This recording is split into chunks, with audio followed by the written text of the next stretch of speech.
Welcome to the News Channel 9 Town Hall. Talking about school vouchers, Tennessee has just made a big step in expanding their voucher program to the entire state. So we wanted to have this important discussion to talk about what this means for the students and parents of Tennessee. This is brand new, and so we've gotten a lot of questions from both parents, schools, educators. So we want to try to get a panel of people who actually know this really well to try to answer some of those questions and really just clarify some of the details that may be a little bit murky at this point.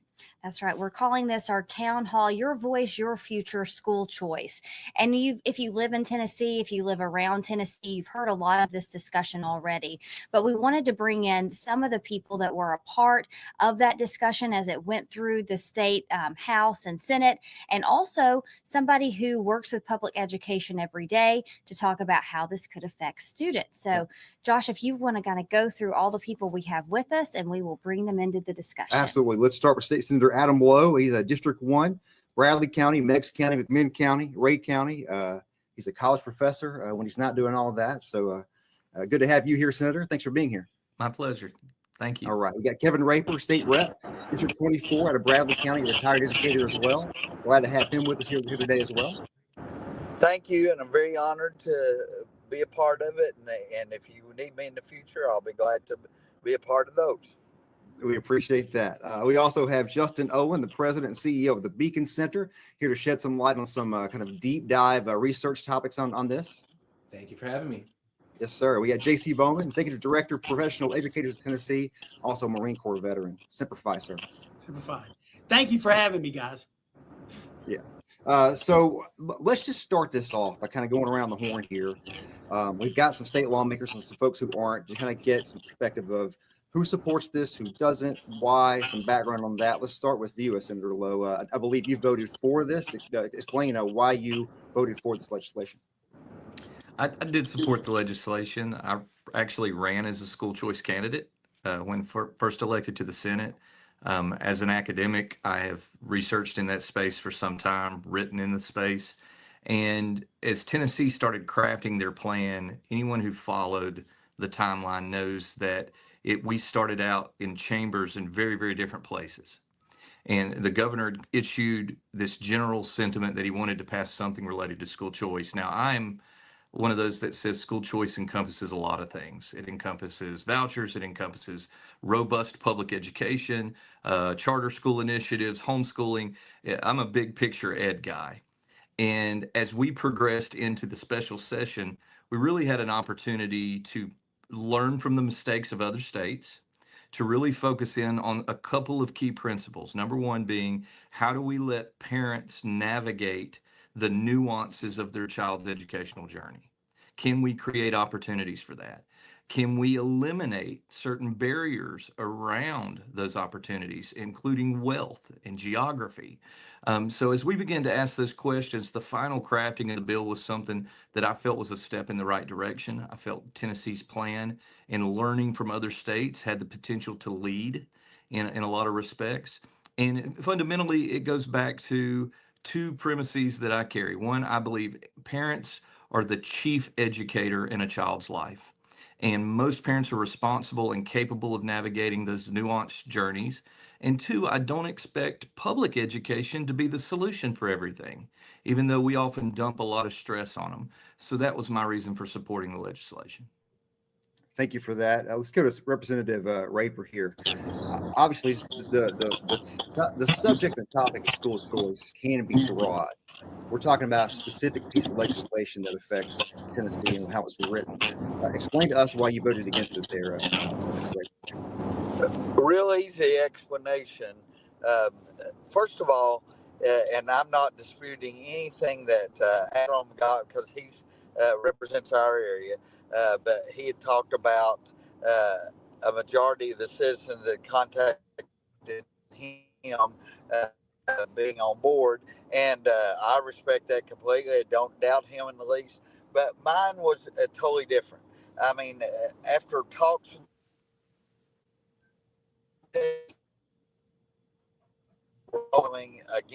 again, because and not to say there were several things I supported about the bill initially, but when I had such overwhelming majority of people that were against, it was a no-brainer at that point. I'm going to go and represent my constituents first. I serve them, and it doesn't really matter what I think at that point.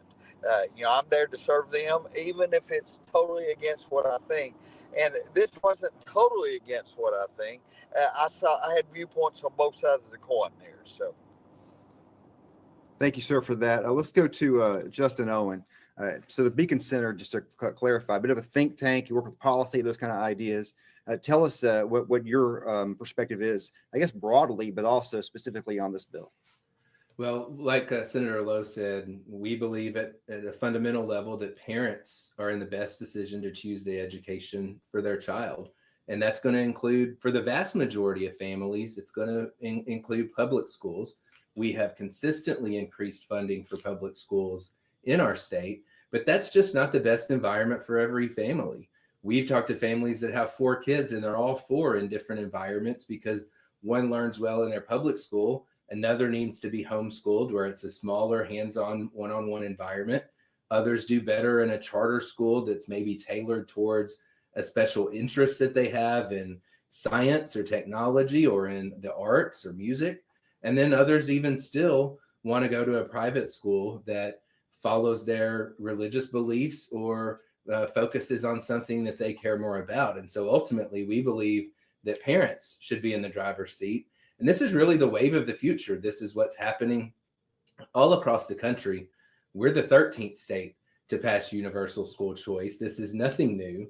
Many states have done this for years and years with a lot of success, not just for those that choose the private school option through an education savings account or a voucher or whatever type of structure they have in that state, but their public schools do better as a result of this as well. The vast majority of research shows that this is beneficial both for the families that need these options for their children and for the families that actually remain in public schools. It truly is a rising tide that lifts all boats.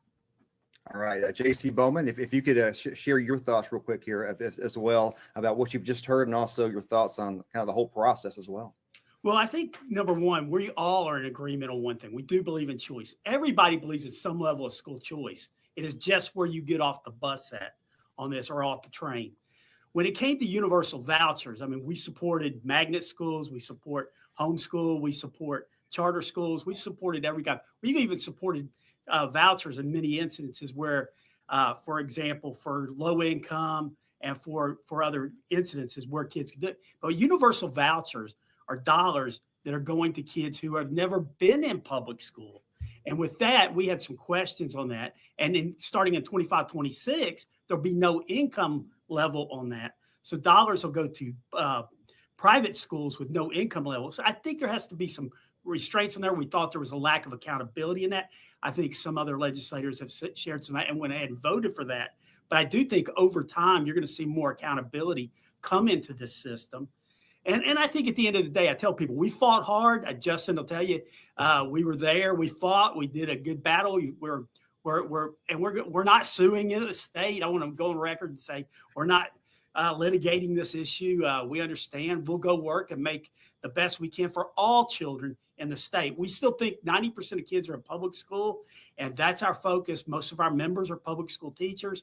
They see teaching as a calling. They're there to do their job, and I become their voice to speak for them and share these concerns. But we agree on a lot of things about this. But this particular thing, this universal voucher was going to kids that were never in public school. Even their own data showed that 66% of the kids have never been in public school. And I do want to pause our discussion now. We're going to come back to some of those points because a lot of them hit some of the controversy on both sides. Yep. But let's go back to kind of the beginning of this process as the bill that became the voucher and what we now call the scholarship program went into law, and look at a story back from when that passed. Lawmakers in the Tennessee General Assembly clashing over the statewide school voucher bill today, all before the House and Senate passed it. Thanks for joining us. I'm Latricia Thomas. And I'm Josh Rowe. Democratic lawmakers trying to amend the bill several times. One of the main concerns, making sure the state does not waste taxpayer dollars. Republican lawmakers maintain the voucher program can work. As one lawmaker put it, Tennessee can be one of the first states in the U.S. to fully fund its public school and a statewide voucher program. Tennessee will be able to lead the nation in fully supporting and funding our public schools and providing choice options for those families that desire to go to a private school. There will be 20,000 scholarships, and that is all. And we will continue to spend the $7 billion annually that we spend on K through 12 public schools and then some. I look forward to the regular session where we continue to build upon the successes of the past so that every single kid in this state has an opportunity for a fantastic education and an amazing life. Mr. Clerk, please take the vote. Ayes 54, 44 nays, one present not voting. House Bill 4 having received a constitutional majority, I hereby declare it passed without objection. Most reconsider table. Now the House passed the bill 53-45 with one lawmaker issuing a present vote. Then the Senate conformed with a vote of 20-13. News Channel 9's Mary Beth Mangrum has been tracking the key debates on the House floor today. She joins us now with an update. Mary Beth. Josh, Latricia, both the House floor discussion and the Senate floor discussion heavily discussed if this program was right for students and if it would impact the public school system. Despite some concerns on both sides, the Education Freedom Act passed on the fourth day of this special session. Ayes 54, 44 nays, one present not voting. The Education Freedom Act of 2025, expanding vouchers across the state, is now headed to the governor's desk.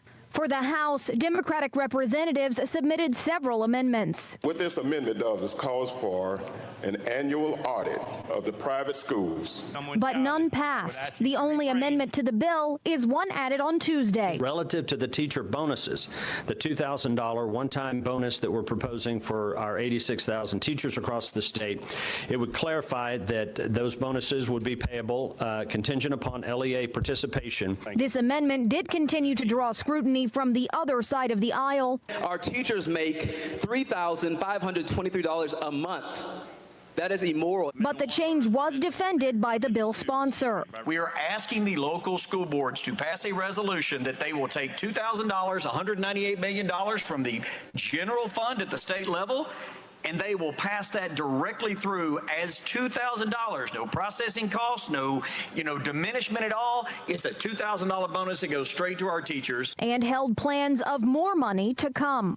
Our teachers have been busting their tail out there for our kids. They deserve a bonus and a raise. House representatives in our area were split, with 5 voting against the act and 4 in support. For the Senate, the pilot program that has been in Memphis, Nashville, Hamilton County, those students have not done better than their peers in traditional public schools. It's around 20 percentage points less. There was also criticism on the program's effectiveness from some. But for other senators, I want every family in Tennessee to have the choice that I had because of my affluence. The element of school choice remained valued. Mr. Clerk, take the vote. Ayes 20, nays 13.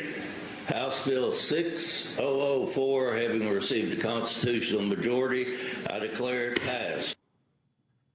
Several of our local Republican lawmakers voted no, and we have that entire list on newschannel9.com. So again, that story from when that first passed, and we did see several versions go through, and that at that point it had not made it to the governor's desk. Of course, now it has, and we're in the process of seeing it actually be implemented. That's right. I think that there's a part of that wasn't clearly laid out there and through our whole setup, and that's where this money comes from. Obviously, if it's state money, it's allocated for something, right? So where does this money come from? Anybody who wants to answer that? It's a separate pot of money that it's coming out of. And so that's where they're coming up with other dollars. At the end of the day, it all comes out of state coffers. So, my argument also was it created, and this was a debate that the Senate had last year. We actually agreed with John Lumberg on that, was that the pot of money coming out of creates a second system, which we found to be, you're going to do it funded out of the same pot. Subsequently, they did not do that for various reasons. I let Senator Lowe, since he's a senator, but that was one of the debates last year that held that up. Well, I'll say, first of all, JC is a formidable opponent. We're good friends, and we shook hands after that vote. So even though we're on the opposite sides of this, we can respectfully disagree. You're in a no-win situation as a proponent of this when the opponents will say you're taking public money from public schools and directing it directly away from the public schools, which this bill did not do. Or when they will criticize it when you say we're going to refuse to do that and fund this separately. But at the end of the day, this isn't money that the government has that is giving it to anyone. This is taxpayer money. Every parent in this state is a taxpayer. They are paying for public education. They are paying for their kids' education. And all we're saying is that they deserve to take a portion of that funding. Here's a little over $7,000. And if they choose to utilize it for private school tuition to get their kids tutoring or educational therapy, they should be entitled to do so. And this bill, unlike former versions of the legislation that have been debated, will not lower education funding for our public schools. In fact, what we're going to see is what we've seen over the last several years under the leadership of Representative Raper, under the leadership of Senator Lowe and others and the governor, that have continued to invest more and more in public education along the way. So it is a really is a win-win solution for everybody in the state. I would chime in a little bit on the funding piece. After we're done with the budget this year, in 6 years, we will be $2.5 billion to public education in the state of Tennessee. Teacher pay has gone from $35,000 a year in 2019 to $50,000 by 2026. There has been an aggressive, you cannot parallel that to any time in Tennessee history where the legislature and an administration has done more for public education. This side pot, based out of growth, because Tennessee's prosperous. Let's remind ourselves we're having a luxury discussion right here because our state has been economically prosperous under good conservative fiscal management policies in the state of Tennessee. And so we've got excess to work with, and we want to use it for the benefit of community. And so $144 million, 1.6% of the total education budget to serve 2% of the students. That's a cash positive arrangement. Any way you look at it, that's math. And with $2.5 billion to public education in 6 years, it was a little offensive to hear the notion that we were not doing for public education because it just simply wasn't true. It was such a spun narrative. And it felt, a little tricky when we were talking about how we were going to fund it because, as the Beacon Center noted, there was no winning situation. Everybody had criticisms one way or the other. But ultimately, I'm going to contend to this too. Anybody who's followed the current administration, we not only was the $144 million just 1.6% of an $8.5 billion budget, we were working and navigating with what does the future look like under the Trump administration? Did we take the steps that the federal government wanted to see that might impact $1.6 billion in federal funds that come back to Tennessee in public education? So many of us were being cognizant of both levels, where it's coming from in the taxable realm and what's going to happen at the federal level. And I think you really saw that come together during special session when President Trump endorsed Tennessee's plan for school choice and made the announcement that block grants would be administered based on school choice. So we seem to have positioned ourselves very, very well to make sure we protect public funding and at the same time supplying some educational diversity for Tennesseans. Representative Raper, would you like to chime in on this, or are you going to move on to the next topic? Yes, I sure would. I want to say that many of the things that Senator Lowe is saying, I'm in agreement with. And number one, I'm a team player, and when something passes, whether I support it or not, I'm on board. I'm a team player, and I will exclusively support it. Next thing is this. From the beginning, one of my great concerns is that longer term, right now we're at 20,000 students. Does it go in the near future to 40,000? Does it go later to 60, 100,000? And And I know that that's all futuristic, but I do not want it to impact our state budget where we're on the verge of bankruptcy or anything like that. My support throughout the whole thing of the bill was the fact of that it, as far as all this is, it's a support for students, and I love giving parents and students options. Period. I'm always supporting that, and even as a former educator, I think it's great. I'm not just locked in on public education, so I'm looking at all options. So I think that is wonderful. So anyway, I'll be brief, and that's my comments. So let's take a moment to talk about some of the details that did work its way into the final version of this law and program. Right now, the proposed scholarship amount per student that participates is about $7,295. There are 20,000 total scholarships, as Representative Raper said. The first kind of bunch of those 10,000 are for families with an income that is below 3% of the limit to qualify for free or reduced lunch. So 300%. Thank you. So that first half is income based. The second half, though, the other 10,000 available regardless of income. And then when you start talking about some of the timing, applications are expected to be available this spring. Yeah, no doubt about that. So the big news of the last week, and I believe we have a story on this, was you guys, well, the lawmakers, passed the legislation. And it's kind of one of those civics lessons ideas, right? Because that's not, the final, version of the rules and everything. And then the state board comes in and clarifies the rules. Before we get to the story, can someone kind of explain that process? Because I think that's one of those Schoolhouse Rock deals where how does that work exactly? Can you explain some of that? Well, I'll chime in because I just came off of the committee, Government Operations, that oversees rule promulgation in the state. It's actually something very special to Tennessee and helps us with governmental accountability. When we pass legislation, that communicates legislative intent, what the legislature intends to be done. We hand that to the appropriate departments to navigate a strategy to achieve those goals and that intent. But rather than just go into place like we see at the federal level and some other states do, we have elected oversight. All of those rules come back before members who are elected by the community to review them and make sure that they meet the intent of law. And that's the next step in this. Gotcha. Do you want to play that story? Yeah, we'll look at that now because I think, this happened just last week. And so a lot of the State Board of Ed, a lot of eyes there to kind of figure out how do families go about this and what are the specific rules of this. So let's take a look at how that just played out. Schools in Tennessee are getting ready for the start of the state's upcoming school voucher program. Good evening, I'm Maggie Weaver. And I'm Kim Chapman-Whitfield. Tennessee's Education Freedom Act was passed earlier this year and goes into effect next school year. Right now, though, we know that 18 schools in our area have signed up to be part of that program.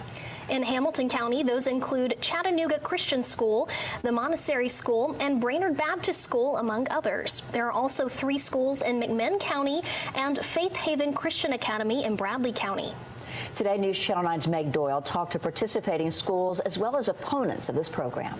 An emergency meeting was called by the Tennessee State Education Board Thursday morning to vote on how to roll out the Education Freedom Scholarship Program. Having the emergency rules in place throughout the spring and summer of 2025 will allow parents and schools time to make educational decisions prior to the 2025-26 school year.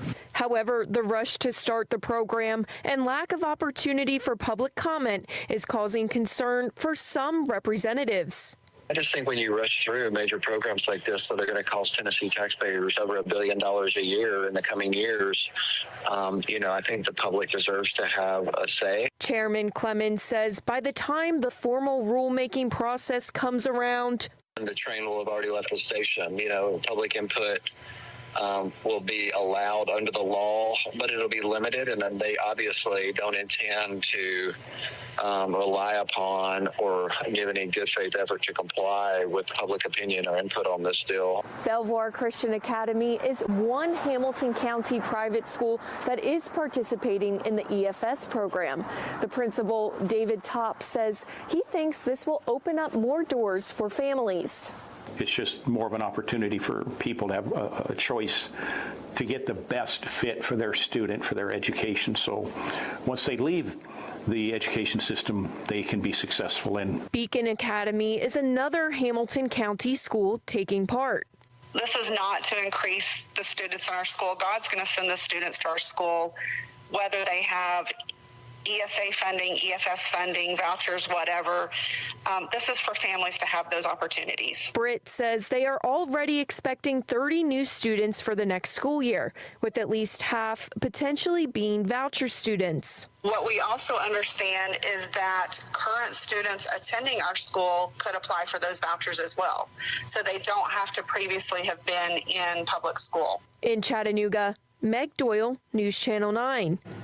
For a full list of schools participating in the EFS program, as well as the link to the full list of requirements to apply for the program, visit newschannel9.com.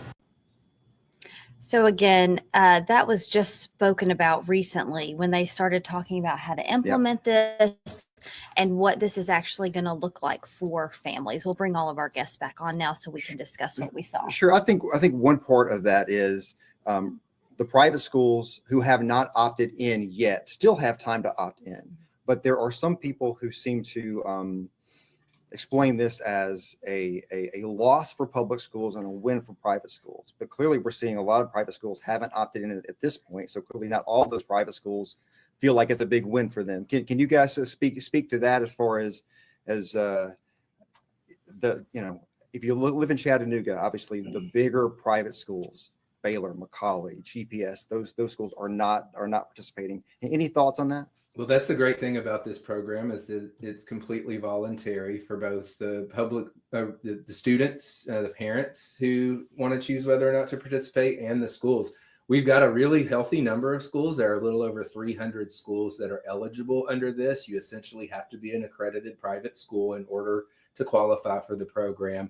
Of those 300 or so, almost 200 to date have indicated an interest in participating. And going back to your questions about the rules in your news clip, this is a quick process because the goal is to serve families starting this fall. So this is going to be a little bit of a different year, trying to get this up and running quickly so that we can serve those initial 20,000 students. That's also something we learned from states like Arizona that went full bore, wide open, universal in year one. They had trouble processing all those applications and getting families into the program. We didn't want to have that same situation. So we wanted to serve those families well and then grow the program measurably over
will not lower of that.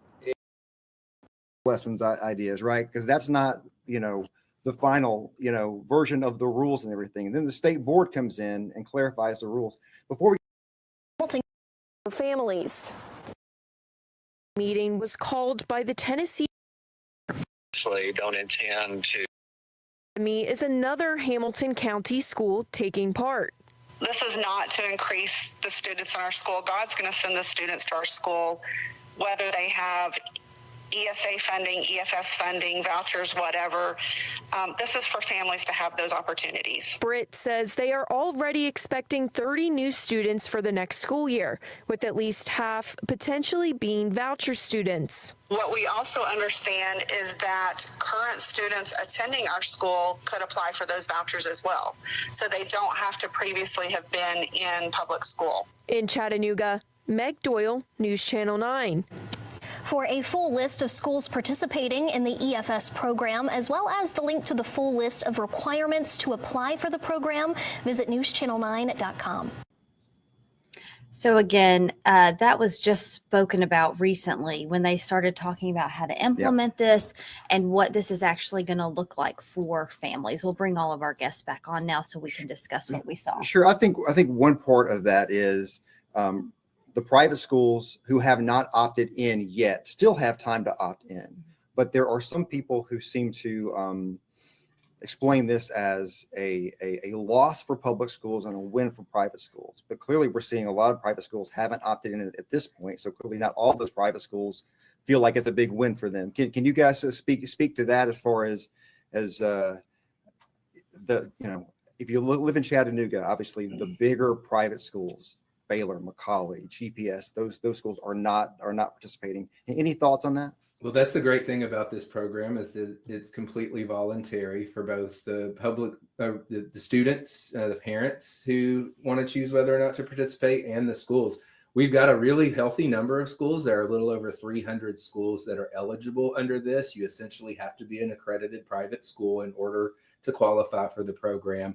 Of those 300 or so, almost 200 to date have indicated an interest in participating. And going back to your questions about the rules in your news clip, this is a quick process because the goal is to serve families starting this fall. So this is going to be a little bit of a different year, trying to get this up and running quickly so that we can serve those initial 20,000 students. That's also something we learned from states like Arizona that went full bore, wide open, universal in year one. They had trouble processing all those applications and getting families into the program. We didn't want to have that same situation. So we wanted to serve those families well and then grow the program measurably over time based on demand by families to participate in the program. So even though there's already almost 200 schools signed up to participate, we expect there will be more in the future once they learn more about the program as well. And once it comes fully operational after this fall. One question about learning more is part of that for the private schools, right? They're independent. They don't have to report test results typically, but into this program, if they opt in, for the students that are part of the program, they have to report test results, achievement tests, TCAP or other tests that are nationally accredited. They'll have to administer a national test. Right. And so that's not been a requirement in the past. So just for those schools, what happens to that information that they submit that they in the past haven't had to submit? What happens with that? Well, the goal is to have some data so that we can track the effectiveness of the program, which is very important, but also to protect those individual students. You don't want individual test scores being reported in a leaked or something like that for those kids. And so this is a good balance in that there is accountability, there's strong accountability, ensuring that they're testing and that those kids, we know how they're doing on the whole without compromising the individual results of those students. And I do want to bring in right now, we do have from a preliminary report that they ran on the 3 counties across the state that already have a voucher program as kind of a pilot situation. Us here in Hamilton County, Shelby County, Memphis, and Davidson County. And they looked at some of the TCAP scores of the students that were still in public school and the students that chose, again, in those 3 counties to use the voucher pilot program and to go to a private school. And what you see here year is the proficiency rate is lower for those ESA students that did choose to go to a private school. And there are a lot of factors in that. You know, it was a brand new program that year, as well as the governor even saying these are some of our, you know, most need-based students. And so any thoughts on that report that came out that showed some of those students didn't perform as well as their peers in public schools? You hit the nail on the head there on that last point, because if you actually compare the results to low-income students that remain in the public schools, because all the students in the current program have to be below a certain income, then the students in the new program are actually performing better. But a lot of those families, the reason they're not performing well is because they left their school that wasn't serving them well, and they weren't doing well to begin with. So they need to have time to catch back up. Kevin Raper, as a retired educator, I'd love to hear your thoughts on that, the testing part of that. I definitely agree with the fact of there needs to be an accountability, which is in place. And I totally support that part, because I don't care what the school is, whether it's homeschool or whatever, there needs to be accountabilities. And really and truly, when I say that, it eventually comes back to testing, but also what we're offering, you know, such as, are we requiring benchmark assessments or so on? So yes, I'm totally supportive of the accountability portion of this. We're past 30 minutes here, and we promised our guests we would only keep them for 30 minutes. We do want to show a couple more screens before we go quickly, because first of all, thank you for saying yes to this, because we asked a lot of people to join us who either didn't get back with us or declined for whatever reason. So we really want to appreciate, you know, you guys for sure. We asked. We have no representative from the public schools here. We asked Hamilton County, Marion County, McMinn, Bradley, Polk, and Cleveland all to join us. They chose not to. Also, the screen you're looking at now, those are all state lawmakers we also invited here. So thank you very much for being here, because these things help people understand what's going on, why this happened, what happens now. And I think it's very important for us to understand these moving forward. And you know, and then on top of that, you know, just being here and answering questions is important. So we appreciate that. Yeah. And before we maybe get some final thoughts from you guys, I do want to say the governor was in town here in Chattanooga today. We know this was something that he has wanted to get done in the state for a long time. And we asked him about how the process is going to get that out to families and to get families on board. Board of Education is moving forward with that rulemaking process. We feel confident that we will have the ability for families who want to access an Education Freedom Scholarship, and for those schools who want to engage in that program, we'll be able to do it by this fall. You know, something Tennesseans have wanted. We have a great deal of effort was put into getting this legislation passed, but more importantly, to getting the freedom that for parents and the choices for parents, for the children to have an education that they think is best for them. We finally have that in our state, so we're gonna bring about the rules, the process to make sure that kids can do it this fall. So before we go, I want to give you guys a chance. If there's anything that wasn't said you want to say, feel free to chime in now. Well, I'll add something to the test scores for ESAs. And this was a big part of the discussion around this. What do we measure success by? And a lot has been said about specific scores here. What we don't talk about is the reason parents choose educational alternatives, which is very related to social emotional wellness, fit, and we don't really measure whether or not a student has been more well-rounded by the move. Most reasonable parents would trade a couple of points on a TCAP for a well-rounded, healthy student who feels like they belong in the environment that they're in. And so we find that a lot of parents, a good measure is parent satisfaction. And when we go to other states, parent satisfaction is pretty high in participation. Even the states that have had budget problems, those budget problems have come by the popularity of the program. The budgets don't balloon unless families are lining up to use it. So at some point, we have to look at education from more than just kind of the academic element of what it does. Schools are a place where children learn to navigate socially, where they feel belonging. We're in a youth mental health crisis in our state, where kids are 3 times more anxious, suicidal, depressed than any generation before. And it almost stands on the merits to say, if we can empower parents to navigate a wellness strategy so their students can learn, let's figure out ways to do that. Justin, JC, Kevin, anybody have any final thoughts you want to share? I'll piggyback off something Senator Lowe said, and I absolutely agree. I am a outspoken person for the mental health. And by the way, it doesn't just affect our students; it's also affecting our teachers. And I think we need to recognize that. And so, and I'll commit to working with anybody to address that issue. But vouchers are not a magic bullet. They're not going to solve our woes. I looked at Florida data for a friend of mine just about a month ago. And I'll tell you, $3 billion later, they've added 2% to the private school sector. It will not kill public schools. And that's the one thing I want to say. The vouchers are going to do that. And it's not going to make a panacea. It's not going to change the world. We got to go back and make sure we're focused on 21st century skills. We've got to focus on problem solving, collaboration. Digital literacy is a big thing. And to Adam's point right here, emotional intelligence, mental health. We've got to make sure we're addressing all of those areas in whichever form of education that our children are getting.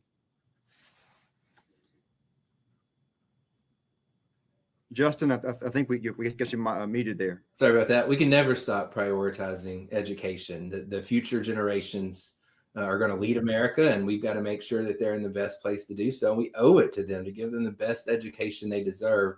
For the longest time, though, everything we've done, everything we've talked about has left one important group of people out, and that's the parents.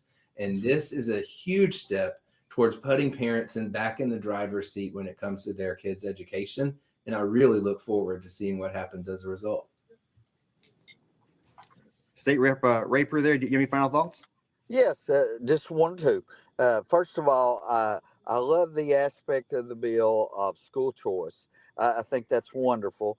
I just hope we have enough accountability in place where long term it will not impact the state budget, public schools, anything, So, but I do love the fact that we are empowering parents and students to virtually go anywhere they want to go and enjoy the process, and they're not forced to any category of, well, you're forced to attend public school and that's it, So I love that aspect, and so obviously I will continue to support it now. It's in place, and I'm happy about it. Thank you for sharing that. Justin Owen, State Rep Kevin Raper, Senator Adam Lowe, and J.C. Bowman. Thanks for being here today. We really appreciate it. Yeah, and there's so much more to follow as the rules continue to get ironed out. The State Board of Education setting up the framework. How do you apply? Who oversees the accountability, and how many more schools will jump on to participate? You can trust News Channel 9 to keep following all of those developments as they happen, because they affect you, your children, and everybody in our viewing area. No question about that. Thanks for watching, and have a great day.